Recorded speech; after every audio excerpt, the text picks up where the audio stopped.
Good day to all. வாங்க மேக்ஸை புரிஞ்சு படிப்போம். 9th ஸ்டாண்டர்ட் சாப்டர் 1 செட் லாங்குவேஜில் எக்ஸசைஸ் 1.2ல் 6th சம் என்ன கொடுத்துருக்காங்கன்னு பார்த்தீங்கன்னா, if S is equal to set ப்ராக்கெட்டில் என்னென்ன கொடுத்துருக்காங்கன்னா செட் ஆஃப் ஷேப்ஸ் மாதிரி கொடுத்துருக்காங்க. That is square, rectangle, circle, rhombus, triangle. List the elements of the following subset of S. அதாவது எஸ்ன்னு ஒரு செட் இருக்குது. அந்த செட்டில் என்ன கொடுத்துருக்காங்கன்னு பார்த்தீங்கன்னா ஒரு ஜாமெட்ரிக்கல் ஷேப்ஸை கொடுத்துருக்காங்க.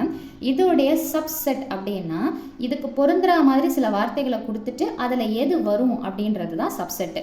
இதோடைய என்ன சொல்கிறது, இந்த ஒரு ப்ராப்பர்ட்டி கொடுக்குறாங்கன்னா அது எதுக்கு பொருந்தும் அப்படின்ற மாதிரி நம்ம பார்த்து எடுத்து எழுதணும். தமிழில் பார்த்தீங்கன்னா எஸ்ன்ற கணத்தில் சதுரம், செவ்வகம், வட்டம், சாய் சதுரம், முக்கோணம் இதை கொடுத்துட்டு இதோடைய உட்கணங்களை கண்டுபிடிக்கணும் அப்படின்னு சொல்கிறாங்க. அது உட்கணமான்றதை எப்படி கண்டுபிடிப்போம்னு பார்த்தீங்கன்னா அவங்க கொடுத்துருக்கிற அந்த வார்த்தைக்கு ஏற்ற மாதிரி இதில் எது பொருந்துதோ அதுதான் அதோடைய உட்கணம் அப்படின்னு சொல்லிட்டு நம்ம சொல்லணும். இப்போ இதில் ஃபஸ்ட்டு சப்டிவிஷன் என்ன கொடுத்துருக்குறாங்கன்னு பாருங்கள்.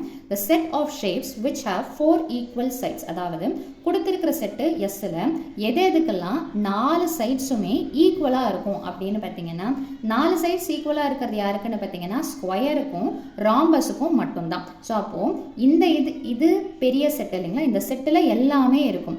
அந்த செட்டில் அவன் கேட்குற கண்டிஷனை சாட்டிஸ்ஃபை பண்ணுற மாதிரி இதிலிருந்தே எடுத்து எழுதுறதுக்கு பேர் தான் என்னென்னு பார்த்தீங்கன்னா சப்செட் அப்படின்னு சொல்லிட்டு சொல்லுவோம். உட்கணம் கொடுத்துருக்கிற செட்லேருந்தே நம்ம எடுத்து எழுதுறது தான் சப்செட்டு, உட்கணம் அப்படின்னு சொல்லுவோம். ஸோ இப்போ இதில் பார்த்தீங்கன்னா சதுரம் மற்றும் சாய் சதுரத்துக்கு மட்டும்தான் 4 பக்கங்களும் சமமாக இருக்கும். ஸோ அப்போ ஆன்சர் என்ன வரும்னு பார்த்தீங்கன்னா ஸ்கொயர், ராம்பஸ். தமிழில் பார்த்தீங்கன்னா சதுரம், சாய் சதுரம். ரெண்டாவது சப்டிவிஷன் என்ன கொடுத்துருக்குறாங்கன்னு பாருங்கள். The set of shapes which have radius. கொடுத்துருக்கிறதுல எதுக்கு ரேடியஸ் இருக்கும் அப்படின்னு பார்த்தீங்கன்னா இந்த ஸ்ட்ரெயிட் ஷேப்ஸ் எல்லாத்துக்குமே உங்களுக்கு என்ன வரும்னு பார்த்தீங்கன்னா ரேடியஸ்ன்னு சொல்ல மாட்டோம், சைட்ஸ்ன்னு சொல்லுவோம். எது கர்வ் ஷேப்பில் இருக்குதோ அதுக்கு தான் உங்களுக்கு என்ன வரும்னு பார்த்தீங்கன்னா ரேடியஸ். தமிழ் மீடியம் பார்த்தீங்கன்னா அதாவது நேர் கோடுகளை கொண்டது எதுக்குமே நம்ம ஆரம் அப்படின்னு சொல்ல மாட்டோம், பக்கம் அப்படின்னு தான் சொல்லுவோம். ஸோ வட்டத்திற்கு மட்டும்தான் உங்களுக்கு என்ன வரும்னு பார்த்தீங்கன்னா ஆரம் அப்படின்றது வர்றதுனால இந்த கொஸ்டினுக்கு உண்டான உட்கணம் அதாவது சப்செட் என்ன வரும்னு பார்த்தீங்கன்னா சர்க்கிள் அப்படின்னு சொல்லிட்டு. தேர்ட் சப்டிவிஷன் என்ன கொடுத்திருக்காங்கன்னா set of shapes in which sum of all the interior angles is 180 degree. அதாவது எந்த ஷேப்பை எடுத்து அதோடைய இன்டீரியர் ஆங்கிள் உள்ள இருக்கக்கூடிய ஆங்கிள் ஆட் பண்ணா நமக்கு 180 டிகிரி கிடைக்கும் அப்படின்னு பார்த்தீங்கன்னா ட்ரையாங்கிளுக்கு மட்டும்தான் நம்ம உள்ள இருக்கக்கூடிய எந்த 3 ஆங்கிள்ஸையும் ஆட் பண்ணும்போது நமக்கு என்ன கிடைக்கும்னு பார்த்தீங்கன்னா 180 டிகிரி. அந்த ட்ரையாங்கிள்ன்ற ஆப்ஷன் அந்த செட்டில் இருக்கிறதுனால ஆன்சர் என்னன்னு பார்த்தீங்கன்னா ட்ரையாங்கிள். அதாவது உட்கோணங்களை நம்ம வந்துட்டு கூட்டினா நமக்கு என்ன கிடைக்கும்னு பார்த்தீங்கன்னா 180 டிகிரி. அப்படி இருக்கக்கூடிய ஒரு ஷேப் என்னன்னு பார்த்தீங்கன்னா முக்கோணம். லாஸ்ட் இது பார்த்தீங்கன்னா the set of shapes which have 5 sides.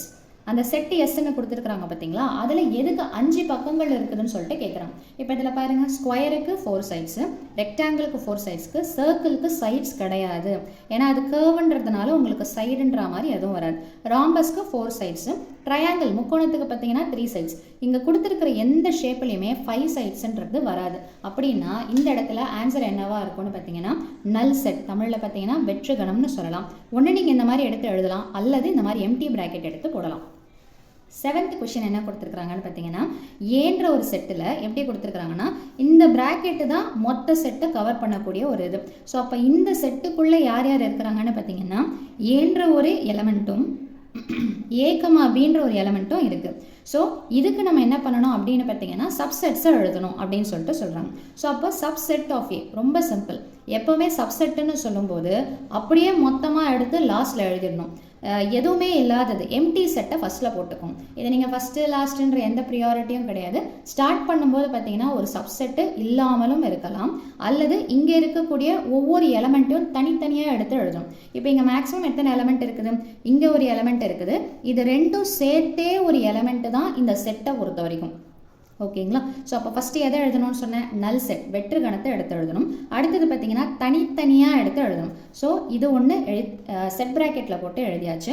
அதே மாதிரி இது மொத்தமாக சேர்ந்து ஒரே செட்டு அப்படின்றதுனால ஒரே எலமெண்ட் உறுப்புன்றதுனால அடுத்தது இது எழுதியாச்சு, இதையும் எழுதியாச்சு. தனித்தனியாக எழுதியாச்சு. அடுத்தது காம்பினேஷன் இருக்கிறதே 2 தான். அப்போ அந்த 2 அப்படியே மொத்தமாக எடுத்து போட்டுடணும். அதாவது கொஸ்டினை அப்படியே ரீரைட் பண்ணுற மாதிரி இருக்கணும். ஸோ இதுதான் என்னென்னு பார்த்தீங்கன்னா சப்செட்ஸ். ஸோ எத்தனை சப்செட் வந்திருக்குதுன்னு பார்த்தீங்கன்னா 1 2 3 4.